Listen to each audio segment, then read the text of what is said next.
প্রতিদিন সকালে সাইফান ওঠে ঘুম থেকে 12টা বাজে আর ওঠার পরপরই তাকে নিয়ে আমাদের ব্যস্ততার দিন শুরু হয়ে যায়। তবে বৃষ্টির দিনে আমাদের সকালটা শুরু হয় একটু অন্যরকম ভাবে, সারাদিনটাও কাটে একটু ভিন্নভাবে। এই যেমন আজকে সকালবেলা বৃষ্টির দিনে সুমাইয়া নিজের হাতে মুরগির মাংস পাশাপাশি খিচুড়ি রান্না করছে। দুপুরের জন্য লাউ চিংড়িও রান্না করছে, যেগুলো আজকে আমরা জমিয়ে খাবো। আমি এবং সাইফান ঘুমে থাকতে থাকতেই কিন্তু সুমাইয়া ওঠে সবার আগে আমাদের জন্য খিচুড়ি রান্না করে ফেলে। খিচুড়ির কালারটা মাশাআল্লাহ কত সুন্দর হয়েছে।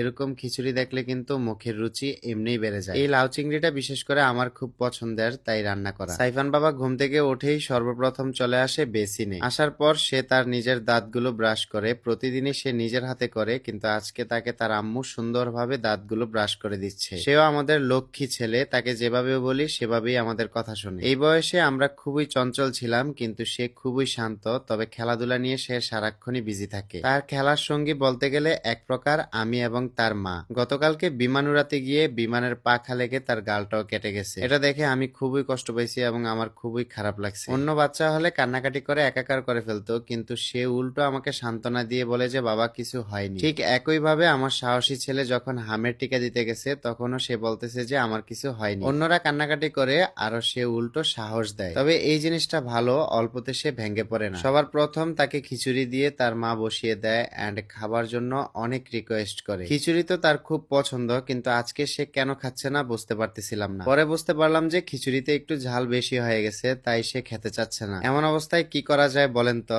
তাই আমি ঝটপট করে তার জন্য খাবার রেডি করার জন্য এই একটা মেশিন নিয়ে আসি। এটা হলো একটা মিনি কুকার, যেটা দিয়ে ঝটপট ভাবে খুব তাড়াতাড়ি 2 থেকে 3 জনের খাবার রান্না করে ফেলা যায়। তার মা সারাদিন কাজ করে খুবই ক্লান্ত, তাই ভাবলাম যে আমি তার খাবারটা বানিয়ে ফেলি। যেহেতু ইলেকট্রিক কুকার, তার সাথে একটা কেবল ছিল, পাশাপাশি এরকম একটা পটও ছিল, যেটা দিয়ে পরিমাণ মতো চাল ডাল সবকিছু মাপা যায়। খাবার নাড়ানোর জন্য সাথে এরকম একটা প্রিমিয়াম লেভেলের চামচও ছিল। এটার মধ্যে কি রান্না করা যায় ভাবতেছিলাম। পরে সাইফানকে জিজ্ঞেস করলাম যে তুমি কি খাবা। সে বলতেছে যে নুডলস খাবে, তাই আর কোনো কথা নেই, তার জন্য আমি নুডলস রান্না করার কাজে লেগে পড়লাম। এই কুকারটা যেহেতু একদমই নতুন, প্রথমবার রান্না করব, তাই এটাকে ভালোভাবে ধুয়ে নিতে হবে। আমি এত সুন্দর এই ছোট্ট কিউট কুকারটা নিয়েছি আমাত কালেকশন ফেসবুক পেজ থেকে। আপনারাও যারা অর্ডার করতে চান তাদের জন্য ফেসবুক পেজটা আমার এই ভিডিওর ডেসক্রিপশনে মেনশন করা থাকবে। একটা নুডলসের প্যাকেট নিয়ে নিছি। আপাতত এই একটা প্যাকেট দিয়েই তার সকালের নাস্তাটা হয়ে যাবে। প্রথমে পরিমাণ মতো পানি নিয়ে সেগুলো হালকা গরম হওয়ার পর নুডলস গুলো দিয়ে দিচ্ছি। সাথে মশলার প্যাকেটটা খুলে মশলাগুলো দিয়ে দিলাম। এভাবে প্রায় 5 থেকে 10 মিনিট রেখে দিলেই কিন্তু নুডলস রান্না হয়ে যাবে। আর দেখেন কত ঝটপট ভাবে কিন্তু আমরা নুডলসটা রান্নাও করে ফেলছি। সাইফানও নুডলস খাওয়ার জন্য খুবই প্রিপারেশন নিয়ে আমার কাছে চলে আসছে